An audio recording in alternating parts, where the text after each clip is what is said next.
கன்னியா ராசிக்காரர்களுக்கு எடுத்த காரியங்களில் வெற்றி, வெளிநாடு போய் படிக்கக்கூடிய பாக்கியம், உடல் நலத்தில் நல்ல ஒரு ஏற்றம், தந்தையின் உடல்நிலையில் நல்ல ஒரு ஏற்றமும் மாற்றமும் இருக்கும்.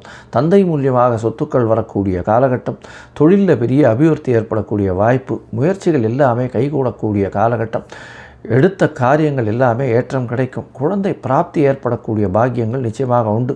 தொழிலில் அபரிமிதமான ஏற்றம் உண்டு. தொழில், அதுவும் ரியல் எஸ்டேட் இந்த மாதிரியான தொழில், வீடு வியாபாரம் செய்கிறவங்க, வீடு விற்கிறவங்களுக்கெல்லாம் பெரிய ஏற்றம் கிடைக்கக்கூடிய வாய்ப்புகள்.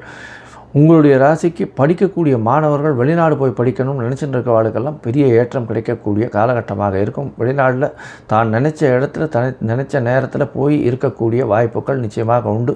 நினச்ச யூனிவர்சிட்டி கிடைக்கக்கூடிய வாய்ப்புகள் நிச்சயமாக உண்டு. ராசிக்கு 7ஆம் இடத்துல இருக்கக்கூடிய ராகு நல்ல ஒரு ஏற்றத்தை கொடுப்பார். எதிர்பாலினத்தோர் மூலியமாக சிறு சிறு தடங்கள் வந்தாலும் திடீர் வியாபாரங்களில் பெரிய ஏற்றம் கிடைக்கக்கூடிய வாய்ப்புகள் உண்டு. பார்ட்னர்ஷிப் வியாபாரத்தில் பெரிய ஏற்றம் இருக்கும். அதை தவிர உங்களுடைய சொந்த தொழிலாக இருந்தால் நல்ல ஒரு ஏற்றமும் மாற்றமும் இருக்கும். உங்களுடைய ராசிக்கு புதிய வேலை கிடைக்கக்கூடிய பாக்கியம், வேலையில் ஏற்றம், அதன் மூலியமாக பொருளாதார வரவு எல்லாமே வரக்கூடிய வாய்ப்புகள் நிச்சயமாக இருக்குது. இந்த மாதத்தில் அருகில் இருக்கக்கூடிய லக்ஷ்மி நரசிம்ம பெருமாளை வணங்குறதும், அவருக்கு ஒரு துளசி மாலை போட்டுட்டு வர்றதும், அதை தவிர சுதர்சன ஆழ்வாரை வணங்கிட்டு வர்றதும் உங்களுக்கு எல்லா விதமான மாற்றங்களையும் ஏற்றங்களையும் கண்டிப்பாக கொடுக்கும்.